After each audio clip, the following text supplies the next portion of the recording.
Good morning everyone, मैं कमलेश कुमार शासन classes में आपका स्वागत करता हूं।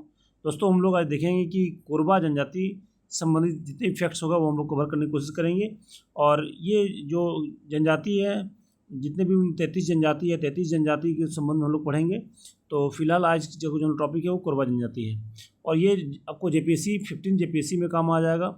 साथ ही अभी फील्ड वर्कर का जो एग्ज़ाम होने वाला है 17 जुलाई को, उसमें आपको ये बहुत महत्वपूर्ण भूमिका निभाएगी, ठीक है ना।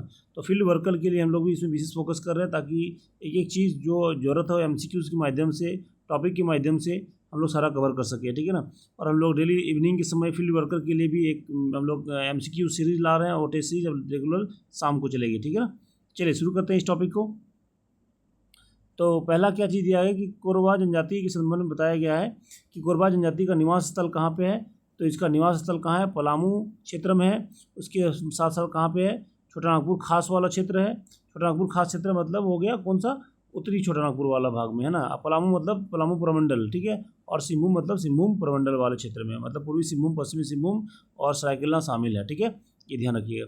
दूसरा, ये किस जाति से संबंधित, ये किस प्रजाति से संबंधित है? ये प्रोटो ऑस्ट्रेलाइड से संबंधित है। क्या है? प्रोटो ऑस्ट्रेलाइड से संबंधित है। और उनकी भाषा क्या है? ऑस्ट्रिक परिवार की भाषा है, ठीक है। और भाषा का नाम क्या है? कोरबा भाषा बोला जाता है, ठीक है। ये 3-4 चीज़ें ध्यान रखना है। इसके अलावा कोरबा की मुख्यतः 2 शाखाएं हैं। कोरबाओं का 2 ब्रांच है, आपको बताना है कौन सा? डी कोरबा और पहाड़ी कोरबा। ये बहुत महत्वपूर्ण है। ये MCQ में आपको पूछा सकता है कि इनमें से कौन सा जो कोरबा है वो कोरबा के अंतर्गत नहीं आता है, या फिर सम्मिलित है या आता है। तो इसी तरह से क्वेश्चन पूछा जा सकता है।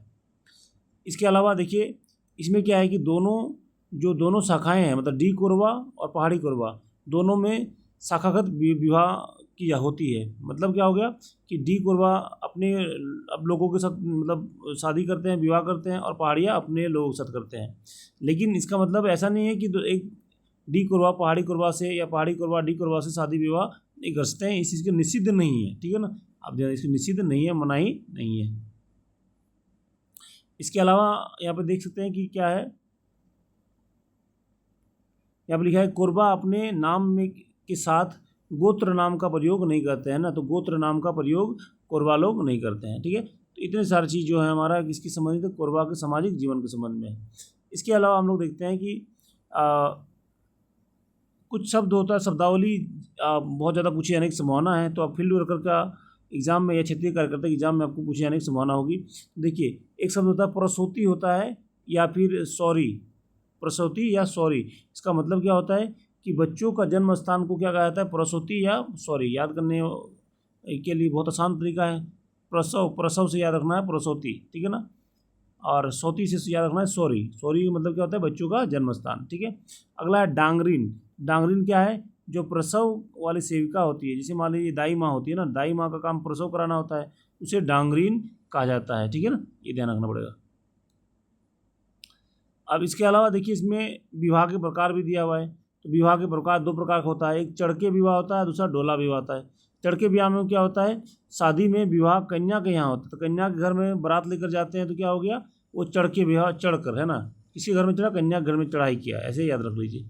डोला विवाह मतलब क्या होता है? शादी लड़के के घर में होती है, मतलब दुल्हन को लाते हैं लड़के के घर में, वहाँ पे शादी होती है, ठीक है। ये 2 तरह के विवाह आपको ध्यान रखना है, कोरबा जनजाति में होता है।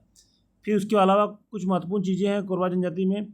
सिंगमोंगा इनका प्रमुख देवता है ना, ये ध्यान रखना। प्लस गमेल, ठीक है, गमेल याद रखना है, गांव की रक्षा करता है। तो गांव से गमेल याद रखना है, लॉजिक है ना। इसके बाद रक्सेल क्या होता है? रक्सेल टंडा में पशुओं की रक्षा करता है। पशुओं की रक्षा करने वाला देवता कौन हो गया? रक्सेल हो गया। इसके बाद है दरहा। तो दरहा मतलब क्या होता है? ये पारलौकिक शक्तियों से बचाता है, उसे क्या बोला जाता है? परहा बोला जाता है। अगला है चांडी। चांडी क्या होता है? ये परिवार की रक्षा करता है।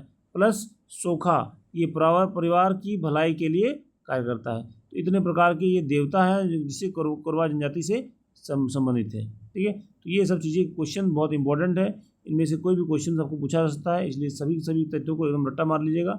इसी तरह से हम लोग क्या करेंगे, अलग सभी जनजातियों का 1 बाय 1 करके जो महत्वपूर्ण चीज़ें हैं, जो आपको गवर्नमेंट सोर्सेज से दिया हुआ है, उन सब का हमने एक एक कलेक्ट करके आपको दे रहे हैं, जो एग्जाम के लिए बहुत महत्वपूर्ण है, ठीक है। चलिए आज इतना रखते हैं। जय हिंद, जय झारखंड।